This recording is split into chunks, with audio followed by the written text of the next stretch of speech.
నమస్తే రమగారు. నమస్తే జయ. రమగారు, మనం రకరకాల కథల్ని చెప్పుకుంటున్నాం కదా. హ్మ్. మోసగాళ్ళకి సంబంధించిన కథలు, మోసపోయిన వాళ్ళ కథలు కూడా చెప్పుకుంటూ ఉంటాం. అలాంటివి ఏదైనా ట్విస్టులు ఉన్న కథ ఏదైనా చెప్తారా?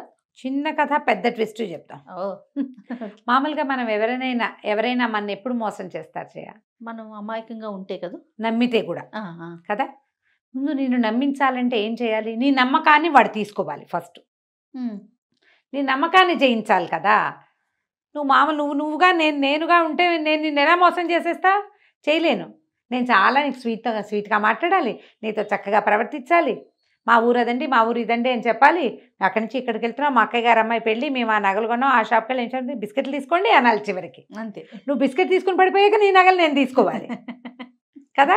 ముందు ఈ బిస్కెట్లు వేయవలసిందే కదా. అవునవును కదా, తెలివి. ఆ, మోసం చేసేవాడు ఫస్ట్ టైమే మన కంట్లో కారం కొట్టలేడు. కారం కొట్టి లాక్కున్న వేరు, కొట్టి చంపేసి లాగేసుకునేది అది వేరే వేరే కదా. ధోరణి. మోసం చేయటువంటి కొట్టి చంపడం కాదు, మనని బుట్టలో వేయటం. అవును అవును. నమ్మించి మోసం చేయగలుగుతాం. ఉమ్. నమ్మందే మోసాలు కుదరవు, ఉమ్, నమ్మితేనే కుదురుతాయి. ఒక చిత్రమైన చందమామ కథ చెప్తాం. ఓకే. దేవుడితో చదరంగం. ఉమ్, బాగుంది కదా పేరు. బాగుంది. ఇదే టైటిల్ పెట్టించు. అట్లనేనండి. పూర్వం అంటే ఒక స్వాములారు ఒక ఆయన ఉండేవాడు, ఒక స్వామీజీ. ఆయన శిష్యగణంతో ఆ ఊరు ఈ ఊరు తిరుగుతూ ఉండేవాడు. సన్యాసులు ఒక చోట ఉండరు చూడు. అవును. ఎక్కువ నిద్రలు 3 నిద్రలు మించి చేయకూడదు, 2 రోజులు మించి ఒక ఊళ్ళో పడుకోకూడదు, అలా ఉండేది. చాలా నియమాలు ఉంటాయి కదండి. నియమం ఉంది, నియమాలు ఉన్నాయి. కాకపోతే కొంచెం శిష్యగణం ఉండేది ఆయనకి. పెద్దవాడు, ఓ 50-55 ఏళ్ళ వాడు అనుకో. ఆయన ఆ ఊరు ఈ ఊరు తిరుగుతూ ఉండేవాడు. ప్రతి చోట ఆయనకి ఏదో 25 పరక 5-10 వస్తూ ఉండేది. డబ్బులని ఓ పక్కన పెట్టేవాడు.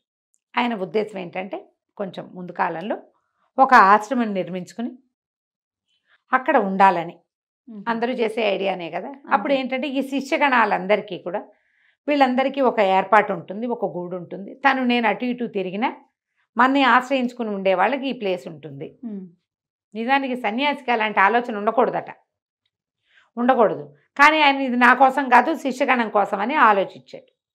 డబ్బులు బాగా పూలైనాయి వీళ్ళ దగ్గర.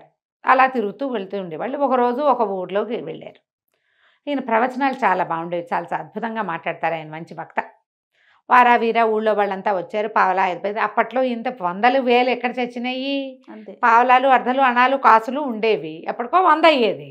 100 అవ్వటం అంత సులువు కాదు. ఉమ్, సరే ఇట వచ్చారు వాళ్ళు వీళ్ళు, ఏదో కానుకలు చదివించారు, పళ్ళు ఫలాలు తెచ్చారు, స్వామీజీకి పాలు గీలు పట్టుకొచ్చారు. మరి ఆ ఊళ్ళో దొరికేవేవో కూరలు నార్లు, ఇవాళ భోజనం మా ఇంట్లో అట్లా ఏవో చెప్పారు. జనం బాగా చేరి ఈయన ప్రవచనం అంతా సేవించుకుని అంతా విన్నాక ప్రసాదాలు పుచ్చుకుని వెళ్ళారు. అయితే ఆయన సరే జనం అంతా వెళ్ళిపోయాక ఆశ్రమం బయట నిలబడి కాస్త అట్లా ఇట్లా చూస్తున్నాడు. ఆశ్రమం అంటే ఒక ప్లేస్ ఇచ్చారు ఈయనకి, ఒక మందిరం లాంటిది. అది మన ఊళ్ళ మొదళ్లలో ఈ దేవాలయాలు ఉంటాయి కదా, రామ మందిరాలు లాంటి భజన మందిరం బయట నిలబడి చూస్తే మందిరానికి ఆపోజిట్గా కొంచెం దూరంలో ఒక అతను చెట్టు కింద కూర్చున్నాడు. చెట్టు కింద కూర్చుని పాచికలాడుకుంటున్నాడా? ఏదో అని చేస్తున్నాడు. ఒక్కడే, ఆ, చేతిలో ఏం లేవు, కింద ఏం లేదు. సైగలు చేస్తున్నాడు, ఏదో తలకాయ ఎత్తి మాట్లాడుతున్నాడు, ఏదో సైగ చేస్తున్నాడు. ఈయనకు అర్థం కాలేదు ఏం చేస్తున్నాడు అని చూశాడు. మనం మామూలుగా అవతల వాళ్ళు ఏదైనా విచిత్రంగా కదులుతున్నారు అనుకో, ఏమిట్రా అని చూస్తాం కదా. అంతేగా, సహజం. మరి ఈయన 2 అడుగులు ముందుకేశాడు. ఆ కుర్రాడు అక్కడ కూర్చున్న అతను వ్యక్తి అలా అటువే ఏదో వచ్చినాడు. 25-30 ఏళ్ళు ఉంటే మనిషి దృఢంగా బాగున్నాడు. పిచ్చివాడల్లే లేడు. ఇంకా 4 అడుగులు ముందుకెళ్తే దూరం నుంచి చూస్తే చేష్టలు ఏమిటో, ఎవరు లేకుండా ఎవరైనా ఇలా చేతులు ఎత్తే మనకి ఏమిటి వీడు పిచ్చేష్టలు ఇస్తున్నాడు అనిపిస్తుంది. దగ్గరికి వెళ్ళి చూస్తే బట్టలు బాగున్నాయి, ఖరీదైన బట్టలు వేసుకున్నాడు అతను. మనిషి చక్కగా నున్నగా గడవది చేసుకుని బాగున్నాడు. పిచ్చివాడు గిచ్చివాడు ఏం కాదు వీడు. ఇంకా 4 అడుగులు ముందుకేసి కాస్త దగ్గరగా ఇంత నువ్వు నేను కూర్చున్నంత ఎదురు బెదురుగా నుంచున్నాక ఈయన చూస్తున్నాడు అనమాట. చూస్తుంటే ఈయనకి ఏమర్థమైంది, ఇతను చదరంగం ఆడుతున్నాడు. పాచికలు కాదు, అది చెస్. నా బంటు జరుపుతున్నా, మీరు జరపండి ఇప్పుడు అంటున్నాడు. భలే ఎత్తేశారు అని కూడా అంటున్నాడు. అక్కడ ఏం లేదు, ఒక వ్యక్తితో మాట్లాడుతున్నట్లుగానే ఒక ఎదురుగుండా ఒక మనిషి కూర్చున్నాడు. చతురంగ బలాలు ఉన్నాయి, కనపడుతోంది అనమాట. అది అక్కడ చదరంగంలో చతురంగ బలాలు ఉంటాయి కదా. మరి ముందు భట్లు ఉంటారు, సెకట్లు అవి ఉంటాయి కదా, మంత్రి, రాజు, ఏనుగు, గుర్రం, ఇన్ని ఉన్నాయి కదా. ఏమీ లేదు అక్కడ, కానీ మాట్లాడుతున్నాడు.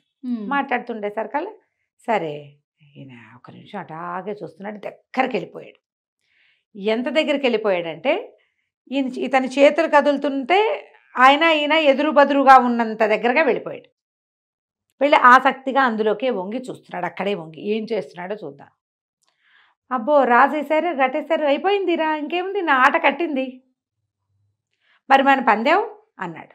అనేసరికల్లా ఈయనకి అర్థం కాల. ఎవరితో మాట్లాడుతున్నావు నాయనా అని అడిగాడు. భగవంతుడితోటండి అని చెప్పాడు. భగవంతుడా ఎక్కడున్నాడు అన్నాడు. ఇక్కడే ఉన్నాడు, నేను చదరంగం ఆడతాను ఆయనతో రోజు. మరి ఇప్పుడు ఏమిటో అంటున్నావే అన్నాడు. అవునండి, రాజు కట్టేశాడు, దేవుడు రాజు కట్టేశాడు, ఇవాళ పందెం 2 మొహరీలు, నేను ఆట ఓడిపోయాను, నేను ఓడిపోతే నాకు ఇస్తాడు, ఆయన ఓడిపోతే ఆయనకి ఇస్తాను. ఎక్కడున్నాడయ్యా దేవుడు, ఎవరికి ఇస్తామన్నా? దాందేముందండి, మీరు వచ్చినట్టుగా ఎవరో ఒక మహానుభావుడు రాడా, ఆ మహానుభావుడినే దేవుడిగా భావించి నేను ఓడిపోయాను కదా, 2 మొహరీలు వాళ్ళ చేతికి ఇస్తానండి అని 2 మొహరీలు ఎత్తి ఈయన చేతులు పెట్టాడు. ఈయన నిర్కాంతపోయాడు. ఊరిని దేవుడితో పందెమా, అది ఆట, పైగా ఈయన దేవుడికి ఇస్తానంటాడు, దేవుడు వీడికి ఎక్కడి నుంచి ఇస్తాడు? దేవుడు ఉన్నాడు, నిరాకారని పరంజ్యోతి, నిరాకారుడు కదా ఆయన. ఇప్పుడు ఆ టైంకి ఎవడొస్తే వాడే దేవుడు అని చెప్పి 2 మొహరీలు అంటే మామూలా? అది మామూలు కాదు. పావలాలు అర్థాలు, ఎన్ని పావలాలు అర్థాలు అయితే ఒక మొహరి అగును, చాలా టైం పడుతుంది. 2 మొహరీలు ఎత్తి చేతులు పెట్టాడు. ఈయన చాలా ఆశ్చర్యపోయి, బాగుంది నాయన, దేవుడితో నీ ఆట మరీ బాగుంది, రాజును కట్టేస్తే ఇంకా ఆట లేదు కదా, చెక్ అంతే, పెట్టినట్టే, చెక్ పెట్టి రాజు కట్టు. సరే ఆ కూర్చున్నవాడు పై పంచ దొరుకుని లేచి వెళ్ళిపోయాడు. ఈయన 2 మొహరీలు చూసుకుంటూ వచ్చాడు లోపలికి. భగవంతుడు డబ్బిట్ట ఇప్పిస్తాడు. ఆయన ఆశ్చర్యపోయి తర్వాత వెళ్ళిపోయాడు అక్కడి నుంచి. మొత్తం గుంపంతా పోయారు. ఒక నెల రోజుల తర్వాత ఈయన మొత్తం సంచారం అంతా ముగించుకుని మళ్ళీ ఈ ప్రాంతానికి వచ్చారు. చక్కగా డబ్బులు బాగా చేరినాయి, సంతోషంగా ఉన్నారు. ఆయన ఇక్కడికి వచ్చిన దగ్గర నుంచి ఆ వ్యక్తి కనపడతాడేమోననే చూస్తున్నాడు. ఇక్కడ 2 రోజులు మళ్ళీ ఏమంటారు విశ్రాంతి తీసుకున్నారు ఈ రామభజన మందిరంలో. 2వ రోజు ఈయనకి ఆ ఆటగాడు కనపడ్డాడు, చెట్టు కింద కూర్చుని ఆడుతున్నాడు. మళ్ళీ ఈయన ఏం చేశాడు, ఇక వాళ్ళని వీళ్ళని పిలవల, ఆయన నడుచుకుంటూ పోయాడు దగ్గరికి. అతను ఆడుతున్నాడు, ఈయన నిలబడి చూస్తున్నాడు, మాట్లాడుతున్నాడు. ఇప్పుడు నేను సెకట కదుపుతా, మీరు ఏనుగు కదపకండి, అది కదిపితే మీ ఆట పోతుంది ప్రభు అని కూడా చెప్తున్నాడు. అది చేయకూడదు స్వామి, అట్లా చేస్తే ఆట పోతుంది అని మాట్లాడుతున్నాడు. ఈయన ఆసక్తిగా వింటున్నాడు నుంచి. అక్కడి నుంచి ఇదిగో అయిపోయింది మీ ఆట, రాజుకు చెక్ పెట్టేసాము, అయిపోయింది, కట్టు రాజు అని చెయ్యి ముందుకు జరిపాడు. అనేసరికి ఈయన అడిగాడు, ఈ స్వామీజీ ఏం జరిగిందో అన్నాడు. ఏం జరిగింది ఏంటండి, దేవుడు ఆట కట్టిందండి ఇవాళ, మొన్న నా ఆట కట్టేశాడు కదా, ఇప్పుడు నేను దేవుడు ఆట కట్టించా, అయిపోయింది ఆట, ఈసారి పందెం 100 మొహరీలు, ఈసారి పందెం 100 మొహరీలు.